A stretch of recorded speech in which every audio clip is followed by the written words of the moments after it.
Welcome to the Agile Austin Leaders Special Interest Group.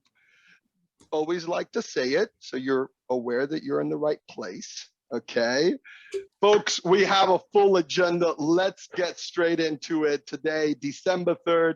Greetings from Austin, Texas. Max Akesi here. I'm the facilitator of the Special Interest Group. As I just mentioned, we are recording this, so if you would not like to be recorded or seen, feel free to turn off your camera, change your name. It will be as if you were never here. No, Ned, if you're a panelist, yes, you do have to stick around. Yes, have your name too, okay? Folks, in the chat, feel free to put down where you're joining from. Feel free to put your role, your company, etc., etc. We are part of the larger Agile Austin organization. We connect, we collaborate, we grow together. And specifically, I'll just mention the last piece of our mission statement is we help our community on uncovering better ways to deliver value through Agile values, principles, and practices. And this SIG is an example of the practices. We come together, we share our best practices, and hopefully, people leave with learning something. Even just one thing, that is learning and sharing practices. We have various special interest groups in the Agile Austin organization. We have 7 to 9 meetups every month. The easiest way to be plugged in is just go to meetup.com/AgileAustin. Subscribe. So you'll get all the meetups that come up, and there's Ned here. He's got the book club. There's Jessica here. She's got the Scrum Master one. I do the leaders one. Aaron and Brittany do the coaching. I mean, we've just got folks that have been so involved. They're so talented and facilitate these awesome sessions. Thank you, sign up. We do have sponsors. I'm in the process of getting my company PayPal to become a sponsor. David Hawks with Agile Velocity has always been our sponsor and is signing up to be our sponsor. And please, if you know that your company is passionate about Agile and would like to be a sponsor, do feel free to contact us. contact@agileaustin.org. That's how you contact us. And yes, Matt is trying to show a mug, okay, that we will start to send out mugs again to people that sponsor. Yay, okay. Agile Velocity is right there. Agile Velocity is right there. But that's the old logo you have there. We need to get you guys to sponsor again, Matt, and we'll get the original one. Oh, sorry, my bad. More original membership. Feel free to become a member of Agile Austin. All the benefits are on our site, agileaustin.org. I will just say it's awesome to see our 120 so members that are part of our community. But what's awesome is that in this virtual world that we're in, we have people that are not even in Austin that are members of the Agile Austin community and supporting us. I mean, hats off to how we have adapted with the times. Our board, this is our board. I'll just like to say, besides that president over there is a really cool person. So if you ping him, tell him how great he's doing and stuff. But besides that, our board is so diverse. A bunch of fun people. We've got Scott Keeling, our treasurer, who was one of the co-founders back in 2007. We got Carrie and Steve that just joined us and are doing phenomenal things. We just had our CA conference and it was awesome in November. And yeah, if you have any questions, concerns, and anything you'd like to share about the organization, email us at board@agileaustin.org. Volunteers, folks, we've got a lot of stuff that is going on. If we specifically would like, to step it up on social media, we've got a YouTube channel, a Twitter account, Facebook, all this stuff is going on, and it'd just be awesome to have some people that want to help out in that. Do you want to co-host, start up a new SIG. I mean, we've got a lot of chances and opportunities there. And if you have some other ideas, bring them on board. Come on. I mean, there's so many people that attend our sessions. If we can have more people to jump in and learn stuff, great. I see some chats that are coming in and everything. Okay. Matt said, I think I'm still an admin on the Agile Austin Facebook. We can correct that. We don't have anything secretive out there, so we're like, whatever. But oh, folks, again, I said, I've been the founder and the leader of this SIG since November 2011. I could not do the 10-year anniversary in November because it was the same day as our key Austin Agile conference. So we had to do it in December. But it's been an experience. And in these 10 years, we've shared best practices. We've shared knowledge about how to lead Agile transformations, regardless what role you have, developer, tester, product manager, executive. And like, if you have any kind of an interest in having to help lead the Agile transformation in your space, this is the place to come and share or learn, okay? And we meet every first Friday of the month. That's when we meet. I'm Max. I've been in Austin for 20 years. It's been some awesome 20 years. I'm presently an IT manager at PayPal, and I'm on the board of Agile Austin as the president. Anytime you'd like to contact me, feel free. That's my email, and the main social media outlet that I use is LinkedIn.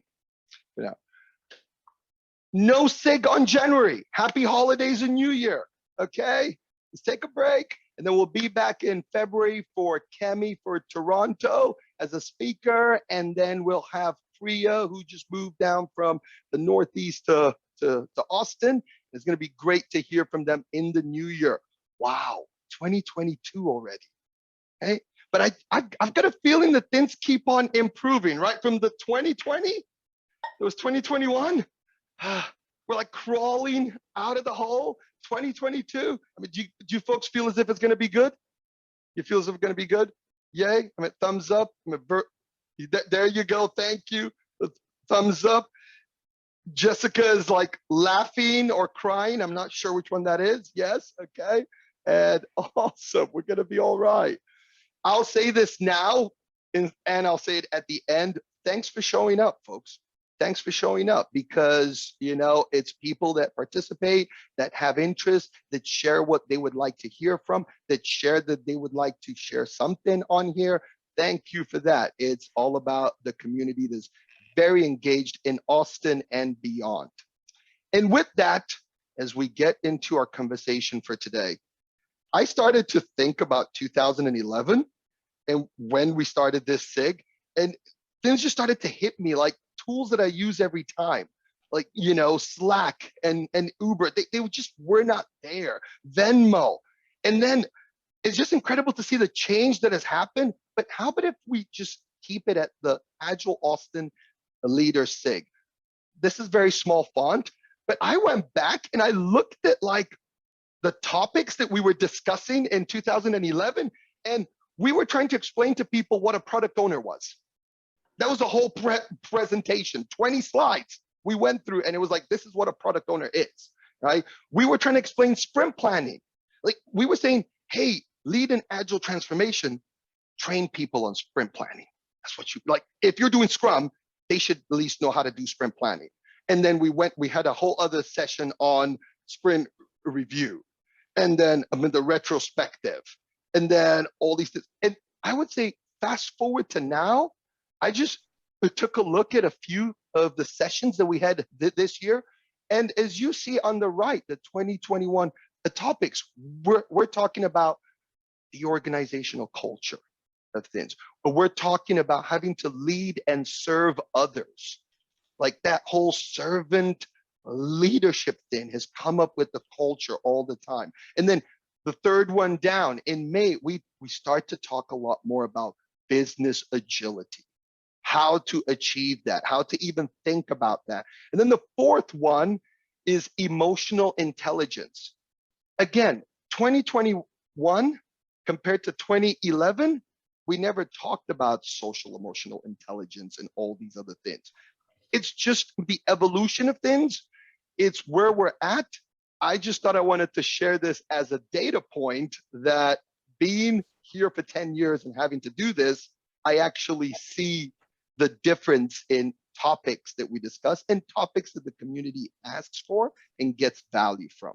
This is such an interesting part. I'm happy to see this, and I just wanted to share that with you. And as we get to our topic of today and the panelists, we have an agenda. We'll have an introduction of the panelists. We'll have 3 questions that we're going to ask the panelists. Yesterday, today, and tomorrow, and beyond, because things are changing so fast. Maybe the panelists can share some tips about what they see about the beyond and how we can start to have a mindset that will help us prepare for that. And logistics very quickly. I hate to do this to people, but just so that we can focus on the panelists, do you mind to turn off your camera and make sure you're on mute? Okay, thank you. And feel free as always to interact as much as you want via chat. I'll keep an eye on chat for questions or clarifications that people might ask. And the panelists, and not to put any pressure on you, but 2 minutes, I might give you a signal on the answer and everything. And so let's try to keep it between 2 to 3. And let's have fun. To start off with the introductions, I have a spreadsheet here from when we were not using Meetup, and we'd actually collect names and email those names every month when we actually were going to have a session. And so why don't we start with the out-of-towner, Matt, to give us an introduction of himself. Thank you. Hey, thanks, Max. So good to see you. And I don't know, I'm so happy to be here, guys. It's so cool to see Agile Austin, which Scott, and the founders put together. And I came in and talked to Scott after my first Agile Austin meeting in 2009. And I said, this is awesome. How can I help? And Scott sort of put his arm around me and said, how'd you like to run for president? I was like, huh? I don't know, maybe. And, sort of cut to, a year later, and we did so much together between all the SIGs, the education, teaching. It's just such an amazing gift that the community has created and built with this Agile Austin community. I honestly think it's one of the best things I've done in my professional career, outside of all the product and team building. It's being part of this and serving this community is still so important to me today. It was actually one of the reasons I had a hard time leaving, but I am in Seattle today. Max can buzz me on my 2 minutes, which he should buzz. I would describe myself as an Agile pragmatist. I was in Austin I was in San Francisco back in the .com boom, refugeed in 2001 to Austin, worked at a lot of companies there, small companies that got acquired by big companies, was there for about 15 years, did some, I suppose, Agile transformations along the way and built some great teams and great products, and came to Seattle in 2017 to sort of on a hypothesis of working at a very large company like Amazon could be it could be interesting on many levels if it's still day one and customer obsession and all that kind of stuff. Decided I wanted a different kind of cultural value of collaboration and joined a company called Cumulo, which were in the storage space, sort of like network attached storage. Some have called it in previous years. And so I serve teams as a director of engineering, and I'm fun up here. Thank you, Matt. I still call you El Presidente. El Presidente, Matt. Thanks for starting up the SIGs, which have been a massive success, honestly. Let's transition on to Ned. Okay, let me unmute. Did that work? Yeah, good. Okay, I mean, I'm not going to give you the full backstory. I'm too old to do that. But 10 years ago, when I had just returned from a stint in New Zealand, where I had been invited to be a visiting professor for a couple of years. I was there for 5 instead of 2. and eventually came home. I wish I'd stayed there now because they managed their COVID a whole lot better than we did, but that's a whole nother story. But one of the things that I was involved in Agile Austin because I was home here during the summer, which is about this time of year in New Zealand, and got involved with the organization then, and very much enjoyed it. But back in those days, what Matt didn't mention was he made it a point to go to every single SIG meeting, and that meant Austin traffic every day to get to all those SIG meetings, and not just turn it into Zoom and making that happen. But he showed up. He wasn't just the president in name. He showed up at everything to make sure. However, this one was at his office, so he cheated. To be fair, I think everyone started at my office. All the rest. So, You were still there. All the rest of them were at David's office. Yeah. Or did I learned that trick from Matt. Yeah, just schedule it in your home office, and then you can make them. But the thing that I had just come back from being in New Zealand, they invited me out there because they were hoping that I could help them upgrade things. And I did a lot of consulting while I was on faculty there at Massey University, and in particular was worked with a bunch of vice presidents at New Zealand Telecom, which was going through the kind of breakup that they went through at AT&T here 30 years ago, which none of you remember because you're all too young. But they were going through the same kind of process. And I remember teaching them how to use agile techniques to organize this massive amount of work they had to do that was not technical. It was all about redesigning their organization to work in a competitive environment, to break up their business lines into things that they could then have competition with. And just being struck by, something that I think is, as Matt pointed out, 10 years ago, as Matt pointed out, 10 years ago, we were talking about how do you organize teams. Today, we're talking about how do you reorganize your organization to be agile. And that's a huge change. We aren't just teaching the grassroots anymore. We're trying to teach the C-levels, and boy, are they slow to learn.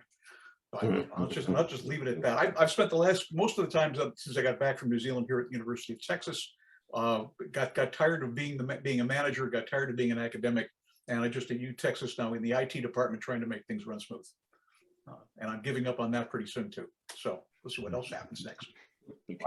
Thank you, Ned. Thank you. And we'll touch base a bit more on the changes between what it is to lead an agile transformation today as opposed to 10 years back. David Hawks, what's up? Well, yeah, so this is cool. Excited to be part of it, and was excited to be a part of things 10 years ago.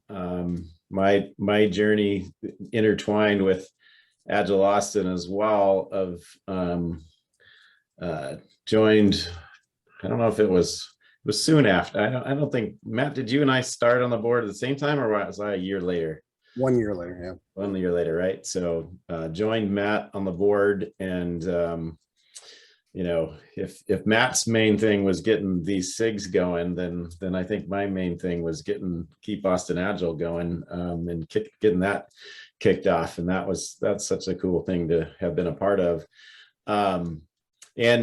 And right around that same time as the Leader SIG started is when I founded Agile Velocity. So everything's been kind of intertwined in not only what's happened over the last 10 years with Agile Austin, but in the Agile community, but being in this space of training and coaching organizations through transformation. There's definitely a lot of shifts of like Max highlighted. We're doing a lot more just team training types of things 10 years ago compared to the types of conversations we're getting into now, which is exciting. And as Ned pointed out, a whole different type of difficult. So that's where most of my time is being spent, is working with those leaders around their transformation strategy, the organizational impact today versus, 10 years ago, I was trying to just on the path of, soon after that, became certified Scrum trainer and just focusing on Scrum Master and product owner training. So from a journey of training most of the time to really working with the C-suite around transformation is what's been my kind of transition or transformation over that time.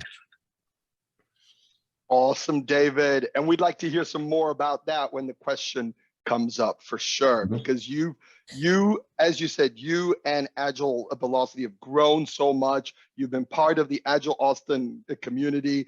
I could go on with saying how much we appreciate that and what you've done and what Matt have done and Ned with the book club. But in the interest of time, we got to move on. We got to move on. This panelist discussion is going to be awesome. So folks, we will, at 2 minutes, I'll put the hand up, okay? So that will be assigned to wrap up before we get to 3. So what was it like being an Agilist in 2011? And this really helps for a lot of people that get started with their Agile journey. What was your experience? What worked? What did not back then? Okay, please feel free to jump in and start.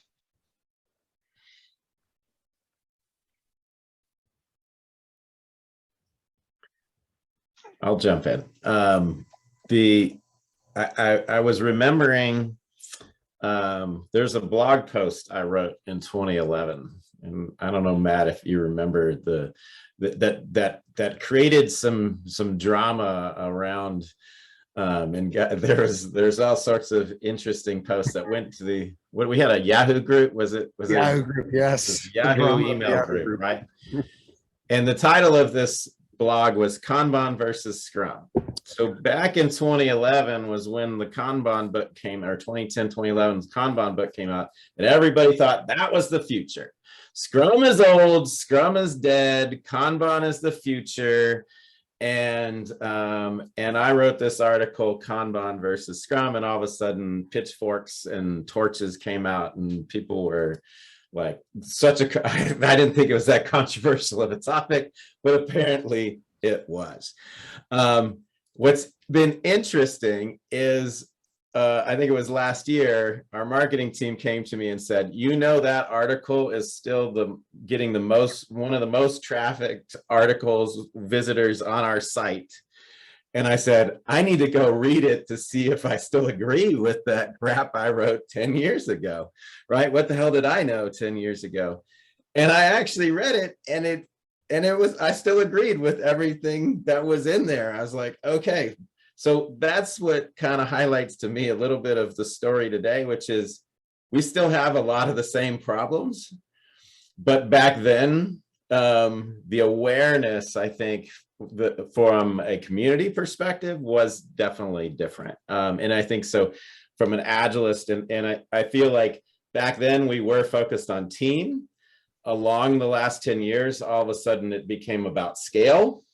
And now we're moving into business agility. And that's kind of how I kind of sum up this transition. But that's one of the biggest things I remember back in like 2011. And just, you know, what was kind of going on. The last story I'll share is the book club read Lisa Atkins' Agile coaching book. And you mentioned, Max, like touchy-feely topics of emotional intelligence that we're talking about now.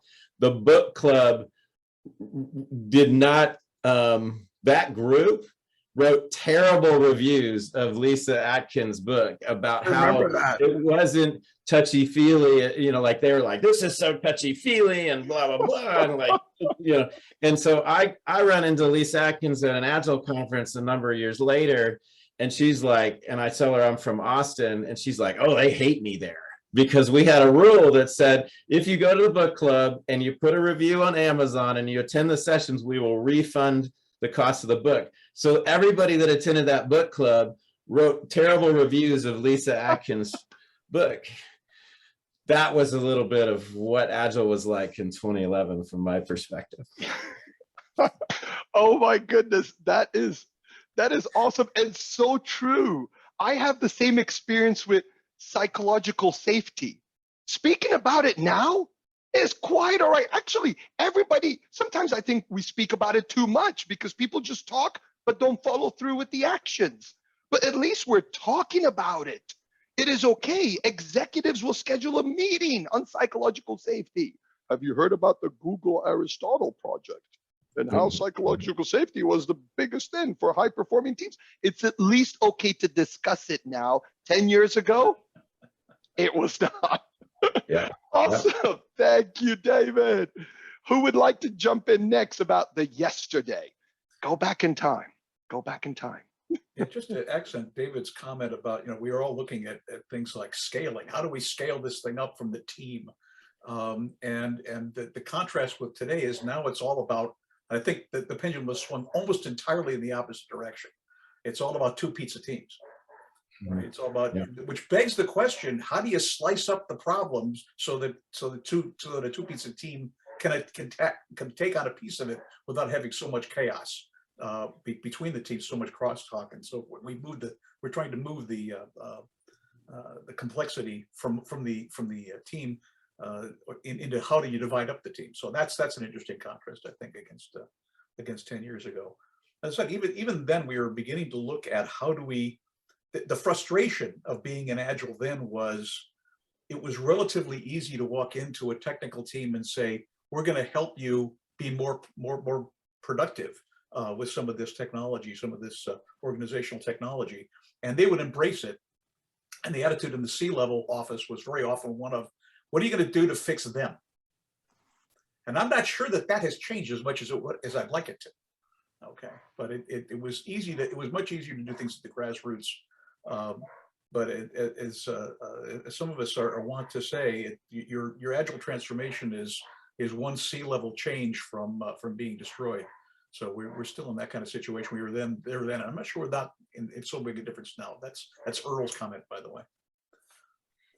Yeah, the two pizza team thing doesn't work anymore because, like one person wants gluten-free, one needs dairy-free, one it just, that's why you got Mod Pizza and Blaze. Everybody needs their own personal pizza. You can't order two pizzas and feed a team. It's just broken down. Too many snowflakes. So I have Ned, was that your answer? I just don't want to. Yeah, I'm done. Okay, cool. So I want to take just a little bit of a different perspective because it's going to frame most of my answers. I'm going to try the best I can fit in 3 minutes. I will fit in 3 minutes. I guess when I think back about it, Max had a really great slide, the one that talks about like what was going on, like the companies and like what companies exist today and didn't. So I started thinking about this question that Max asked, and I was like, in the sort of environment, you had this balance of power shifting from like enterprise, centralized vendors like IBM, CA, BMC, like to companies like Amazon, film studios were moving to like net. It was like just the beginning, like Microsoft was shifting to Apple. Like this was like all these sort of like these startups or these companies that were able to really focus on customer value and then use data to deliver that customer value. That was starting to happen. And I was at CA Technologies, as some of you know, and I had been acquired by a small company, and CA Technologies was particularly scared shitless about like all these startups that are going to come because the customers were all locked up in these multi-year things, and like the user and the customer, they just weren't even considered. And so you had these weird power balance structures, which then all of us Agilists that want to like go build software in companies were like, why does it work this way? Why would you ever do things like that? I want to build value, but the value wasn't like aligned properly. And I think that was like what was happening in 2011 and I think about like, I'll use the model of people, product, and process. Like process change from executives, it was hard. Like for executives in 2011, it was hard. You had the builders that were there in the wake of the financial crisis, 2009, like the engineers, product people, anybody who was a builder, like doc writer, all those folks, all the people that are served by the leaders, or by the SIGs at Austin, they really didn't have a lot of control or power. The product, it's like enterprise vendors, lock-in, the controllers were the biggest companies, and sort of the process stuff. I think most of what I was focused on back then for, I would say, older companies or the sort of the enterprise, which Austin had a lot of these like older kind of companies or companies that were sort of in that ecosystem, it was really helping them be agile through process introduction. And that like sort of backwards led to the outcome, which is like the customer value and the individual's interaction and all those kinds of wonderful like human beings. It was hard, but it was kind of like the only way, I thought, because people like, David and, many of us that came to the community, including myself, I was like, hey, little high performance, let's be agile. I know we need to hire somebody who really knows a lot about the process, and that'll fix us. And it really wasn't, but it kind of was. because it's like you had to have like executives needed this process. The engineers were all like, why the hell do we do things like this? So I think that was kind of to amplify what David was talking about, and even Ned, it was like the process was the thing. And it was the thing because it would affect the transformation. It was a very ineffective way, but it was very inefficient, I would say. But I guess the thing that was effective because it sort of did lead to the outcomes. And I'll talk about today when I talk next. Matt, very, very key points on when we think about companies and what the transformation that was going on. It started big time then, and now it's just incredible to see companies like Slack. Airbnb still blows my mind away because it just came out of nowhere, and all of a sudden, like, they don't have a single property, but yet they book more than any other company in the world. It just showed that the Ubers, the Airbnbs, and everything of this gig economy. Who was talking about gig economy in 2011? And now it's a whole industry. It's a whole industry. Oh, let me not get too excited here. We need to talk about today, and then we'll get to the tomorrow and beyond. So folks, how do we leverage Agile values and principles today? From what we've learned, what is it that we can do that is different today as opposed to 10 years back? I've heard a little bit already from Ned about then it was teams, now it's the organizations. I know somebody's gonna touch on business agility, of course, right? Please get us started on this.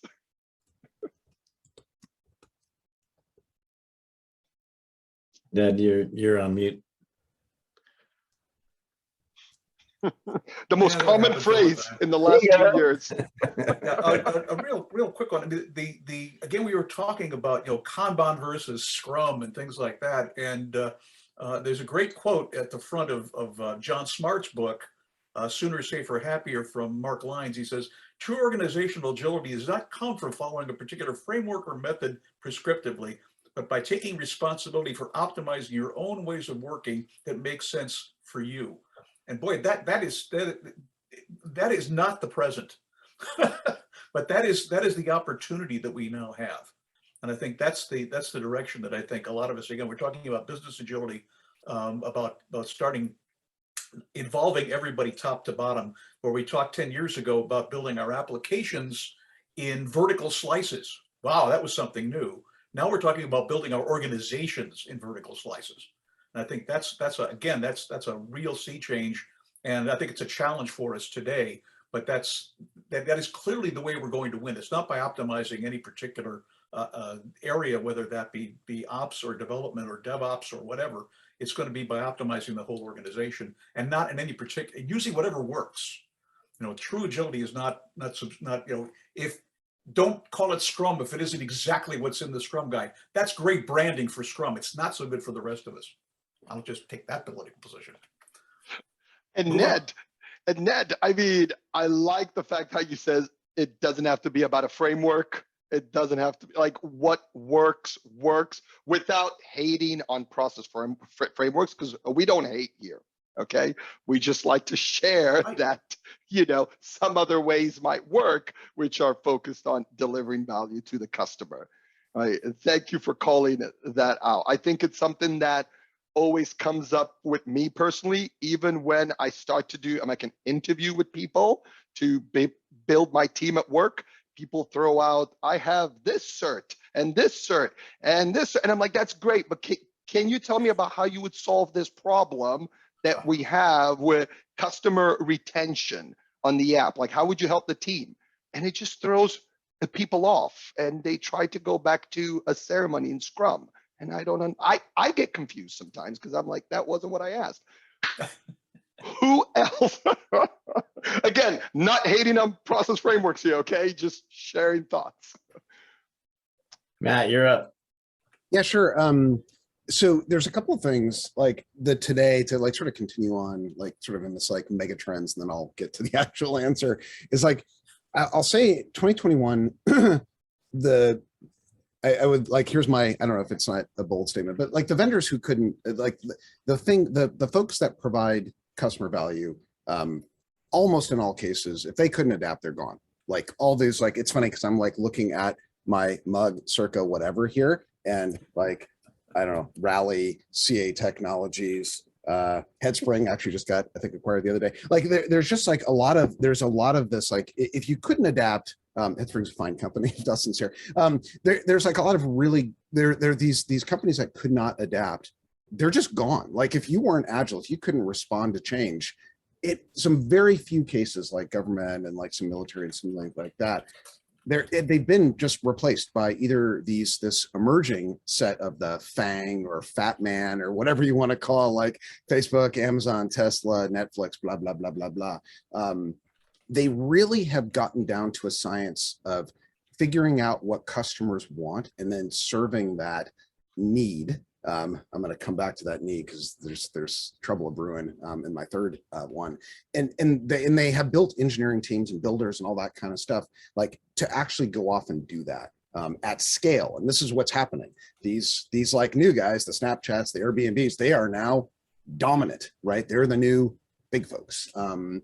So when I look at like sort of the builders, like the builders, the people who build from an agility perspective, the individuals that build, they actually have a tremendous amount of power and control. Like go try to hire software engineers, like good luck, right? You can spend almost anything and not get them. And their power is really only checked, and their control, like I'm going off to be an engineer, is checked by these companies that are going to go throw a tremendous amount of money at them.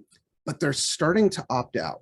And this is, I think, really interesting. And customers in society are actually demanding more than just go fill this specific need that you know that I want. Thanks for the hands up. So what I'll say is, like, from an agile prospect, aspects such as Scrum, Kanban, they're useful to get people collaborating and organizational agility and stuff like that. But I think we're heading into a world of incrementalism. And that's what I worry about. Like, you can incrementally get somewhere and serve this need. My user is becoming the product. How does Agile begin to help us humanize things? And I think that's some of the books we were talking about, psychological safety and like starting to serve broader societal needs. And I think that's the next, that's where we're going today with Agile and into the future. And I'll pause there. Thank you, Matt. Thank you.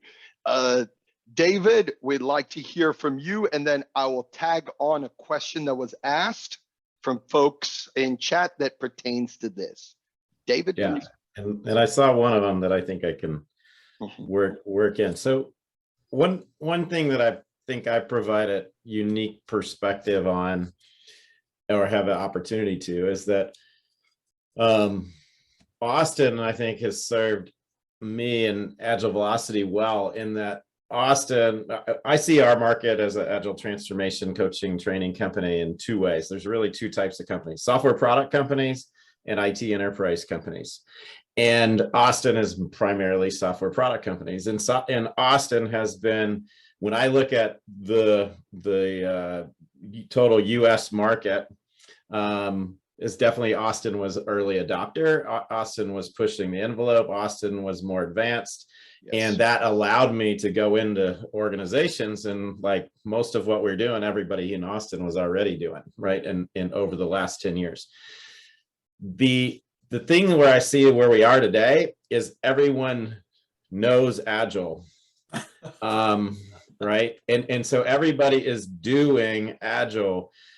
But at this point, if you hired a team of 10 developers, 100 developers, everybody's Agile is a different Agile. And that makes it difficult. And it doesn't necessarily, and they're all had different experiences, and not necessarily all of them are good. I've been doing a survey in every talk that I do for the last, almost 5 years now. And the amount of superficial agility that comes out of that survey, it's like 30% of organizations are at the superficial stage, and 50% are still trying to get to a stage of what we would call good agility, of like predictable, fast, adaptable. and most organizations are not there. Less than 20% are surveying out that like they're actually achieving what all of us would say is like the high performing kind of level of agility. Yeah. So here we are. What's different? I'll first talk about what's the same. We still have just as much bad agile as we did 10 years ago. And so what we've got to recognize is that some people think that's just what agile is. And a lot of people haven't seen the light. They haven't seen high performance. And so there's an exhaustion to that word. There's an exhaustion to, oh yeah, Agile, Scrum, like, all right, let's stop talking about that crap. Like, you know, there's things that we got to worry about with that. That we're also having to unwind for folks. I remember a client where they had this definition of what they thought they were doing was Scrum, and it wasn't at all, but we couldn't retrain them on Scrum because that was such a bad taste in what they were doing. I had clients where they went from Scrum to Kanban, and we were hired to teach them Scrum again because their Kanban was crap, right? Like, you know, like we're still having a lot of those types of things going on, but the reality of the market is we're in the late majority, right? Like from an adoption perspective, organizations that, you know, that in the late majority, when you think about that kind of curve, expects everybody that was early has figured it out. So they're expecting more recipe. That's why things like scaled agile framework play well in the enterprise space, because it's like, okay, we're late to the game, but y'all already figured out, oh, here's a playbook of how to, you know, implementation roadmap, and it's all spelled out for me. Good, because all those early adopters that took the risks have already figured this stuff out.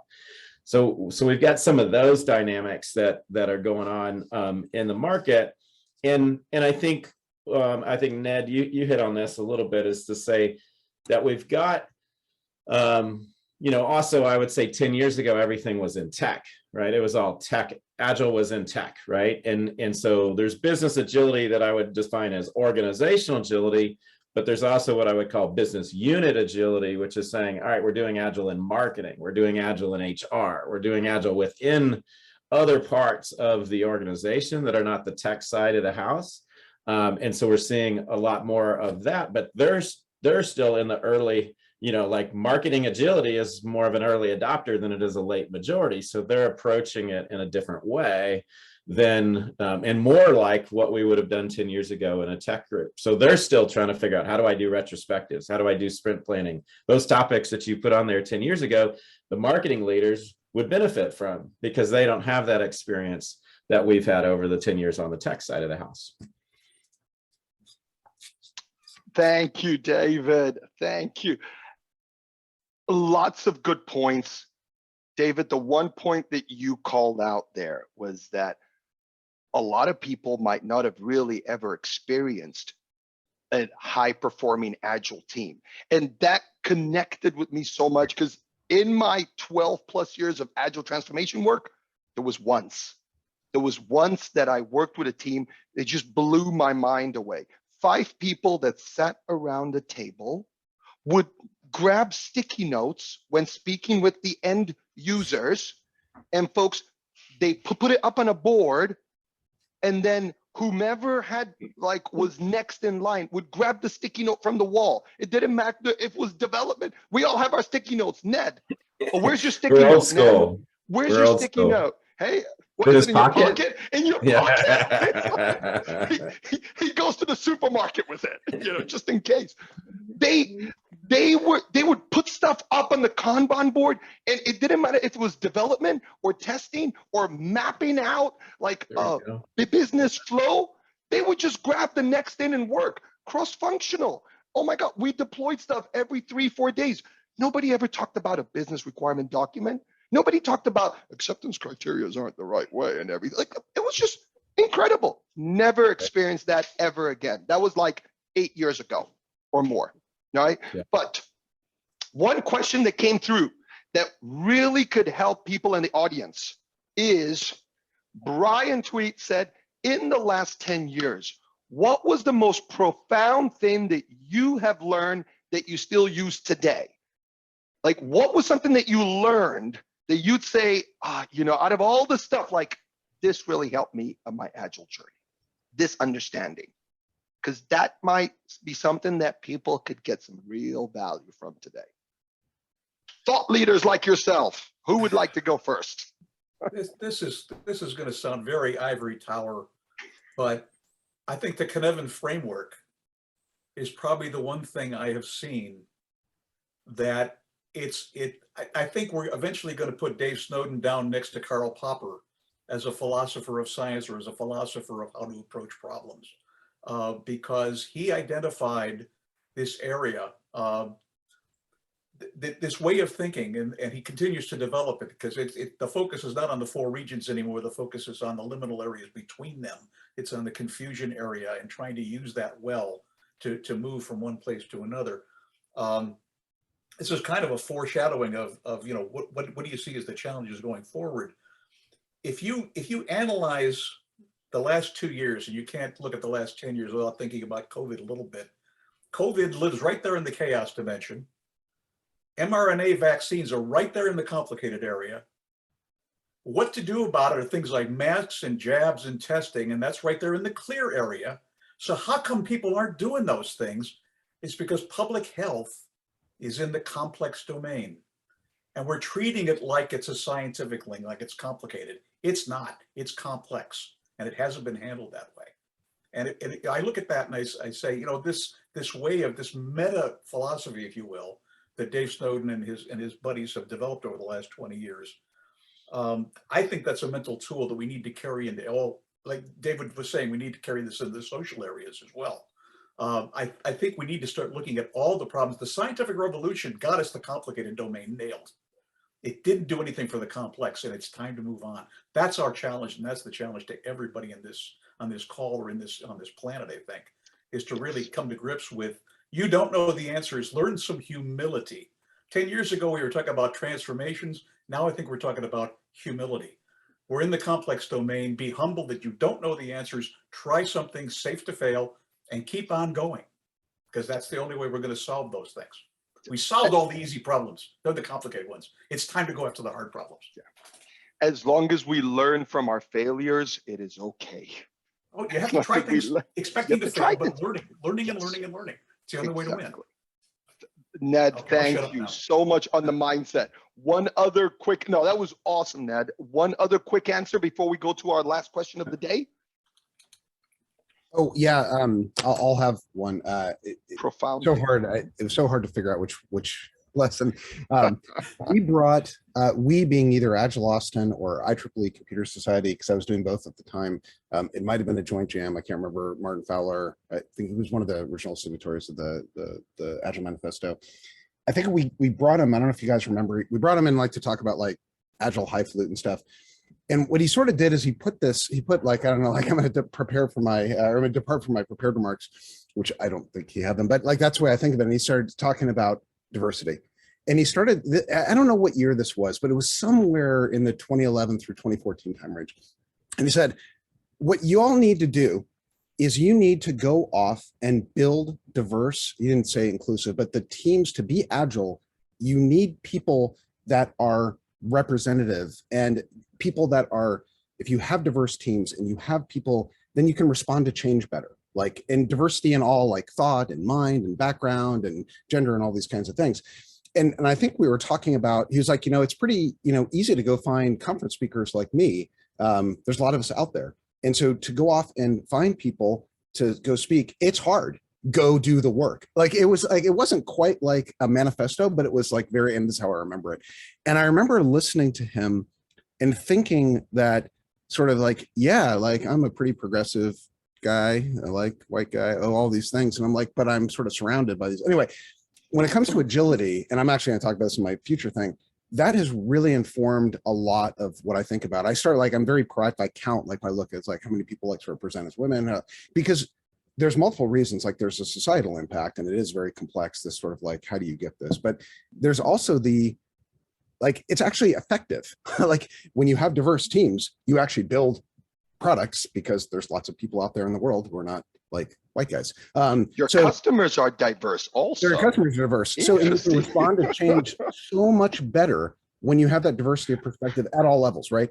I'm talking engineers on the team. I'm talking product managers. I'm talking executives, C-suite board members, all these kinds of folks. And I think that's the thing that has influenced me the most in terms of agility in the past 10 years. Yeah. Matt, awesome, awesome. David, do you have a quick comment before we go to our last question on this? Drop a profound thought on us real quick. No, okay. Connected to the next question somehow, okay? Yeah. Last question of the day, and I'll try to squeeze in Jessica's comment if I can, okay? But this is important because it connects a bit also to what Matt said about some companies have not survived. And not to get too dramatic about it, but some people have not survived in the tech industry because they have had challenges changing. So when we think about tomorrow and beyond, can you please phrase this around what can people learn in regards to how they need to evolve so that they are relative from a skill set perspective, a mindset perspective in the beyond world, a world that is changing faster than it ever has before? Yeah, I'll kick us off. I have kind of two different thoughts. And, one, we talked about this notion of team level agility, scaling agility, business agility. And as much as some of us, have for a while known like organizational agility as a thing and trying to get organizations to work in a more agile way versus team level, I think it has been, it's just part of the evolution. The team level agility unlocked the awareness for the middle management layer to understand how it could be applied. And that has now unlocked the awareness of how it could be applied at an organizational level. So that was just part of what evolution I think we needed to go to. And you can't just come in an organization that doesn't even have team level agility and say, let's start doing business agility, because they have no comprehension of how that might work in the organization, unless you are hiring a bunch of new leaders that have been there before in other organizations, right? Fastest way to change a culture is just bring a bunch of new people. that's the fastest way. But hopefully not having to fire the old people. Right. No. Some of them might need to go. I mean, like that's a whole different thing. But depends on where you're trying to get to and how fast. But I think a tactical thing, I think a lot of what we focused on over the last 10, 15, 20 years has been what I would call more operation agility. Execution with speed, execution with alignment to kind of with focus, and getting teams that are predictable and can deliver and are working well together, right? And all those things. But still, that was all kind of centered around this notion of the bottleneck is the team, and we got a bunch of great ideas on this backlog over here. The reality is most of the backlog of ideas are crappy ideas, right? And they're the wrong ideas. And so the thing that I think is the future is stop assuming you have a perfect requirements backlog, and it is all about what's the objective, what's the hypothesis, what's the experiment we're running, things that were in lean startup 10 years ago, but are not really being applied. And so that level of moving from operation agility to agility that is actually market responsiveness, responding to the market, adaptable organizations that the team of teams are organically shifting based on the needs. And Ned, you said like, I forget exactly how you worded, but like value-driven slices of organization, right? As opposed to teams that are cross-functional. But and I think Matt, you're adding that diversity into that. At the end of the day, it's like, are we building an adaptable organization? And all the things that we learned at that team level are the things that we can apply. And we need to start focusing on the outcome that we're trying to achieve and iterating towards that outcome in a data-driven experimental way, as opposed to it being something that it's just about execution. Yes, adaptable organization focused on outcomes. If you can be someone that is perceived to have that mindset, and that's what you bring to the table, you're a very valuable asset for the long term. Right. Thank you. So Next. Shameless plug.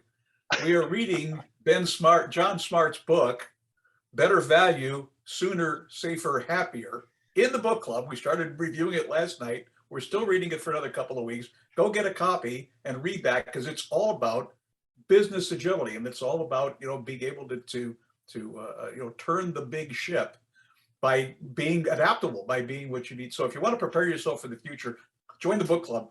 And as David mentioned, I have a hard time getting the book club to read anything technical these days. They all want to read things about, how do I fix my organization? How do I do better retrospectives? How do I put the agility into the human process? It's got very little to do with technical.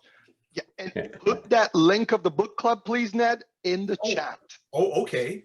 On. And as we transition to Matt for the last comment, I will just say really quick, the fact that people are focusing less on the technical and more on this agility stuff that we're talking about, maybe that could be a trend that helps them with, because AI and a lot of automation might be able to address the technical stuff a lot more efficiently than it does today in the future. So maybe people are going in the right trend in your book club, Ned. Matt. So tomorrow, 10 years, you know, I think that the big trends that I see happening is society wants more out of products. They want more out of our companies. I mean, I'm being US centric right now. It's pretty much in some areas of the world, they're already sort of there. The builders and the customers, depending on what's going to happen, like, they're going to get more power and more control. And builders are starting to opt out. They're going to be like, I don't care about your money, the Great Resignation, all these kinds of things. And I think when I go back to Agile being responding to change and the manifesto, it's like individuals and interactions over processes and tools and responding to change over following the plan, like what's happening. I really do think that the folks that are in these organizations, whether you're consulting, whether you're one of them, and delivering results is usually, at least in our capitalistic society, it tends to win.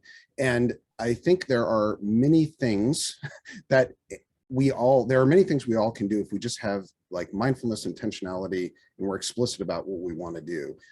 Things tend to happen. And that diversity is so important. There's so many things that you can do to become more effective. We have a program here in Seattle called ADA. It's called the ADA Developers Academy, which helps folks that are non-traditional developers. The big companies started like having them, hosting them, training them. We're doing that at my company. We've like sort of made this big bet on 4. We really need software engineers, and we need folks that are diverse. And you can't hire people for, I don't know, pay them $1 million. And it's like, well, there's a lot of other people that can contribute, and we're pushing ourselves to do that. It's just one example, right? It's just one example, but it's the thing that we need to do to operate our business successfully, serve our customers, and serve society. And I think that will continue to lead to these great results as society changes. And that's my aspiration anyway, that is happening, and that will happen. And we won't just sort of go to like sort of an oligarchy of fat man fang companies that control and dominate all the power. It probably can't, because that's what we had with all the big IBM, BMC, CA, Microsoft, and we saw what happened there. But exactly. It is. Oh my goodness, this is awesome. All good things have to come to an end. I would like to say to everybody, thanks for coming out. We had 35 plus people that joined, stayed engaged the whole time. We had our fabulous panelists that joined. A round of applause if you want to come off mute, say something or chat something. Round of applause from David Hawks and Matt Roberts and Ned Horvath. Ned, where are you?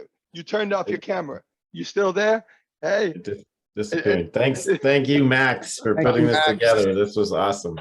For being the leader of the, like, such an exceptional leader in the community for so long. Thank you so much. Thank you, I folks. really can't tell you how much I appreciate you, Max, for continuing this thing that, you know, others started, we contributed to, and it keeps going forward. And thank you to all the other folks that are here continuing the community. Oh, It's really important. stop. I'm starting to feel special, Matt. Stop. Andiamo. We covered a lot of stuff, so feel free to go on our YouTube channel and watch this again. We talked about yesterday, today, and beyond from our panelists. Please feel free to contact them, connect on LinkedIn, and stay safe and stay agile, folks. Okay? Good to see you, Matt. And Dave. Hey, Matt, I follow you on LinkedIn, Twitter, whatever I see you. Same Yeah, thing hey, I with follow you on Facebook, so I know what's going on with the family. You're a lovely, beautiful family. you. So one of these days I get to retire and I will help again. Thank you, guys. All right, folks. Okay. I'll be ending the recording now.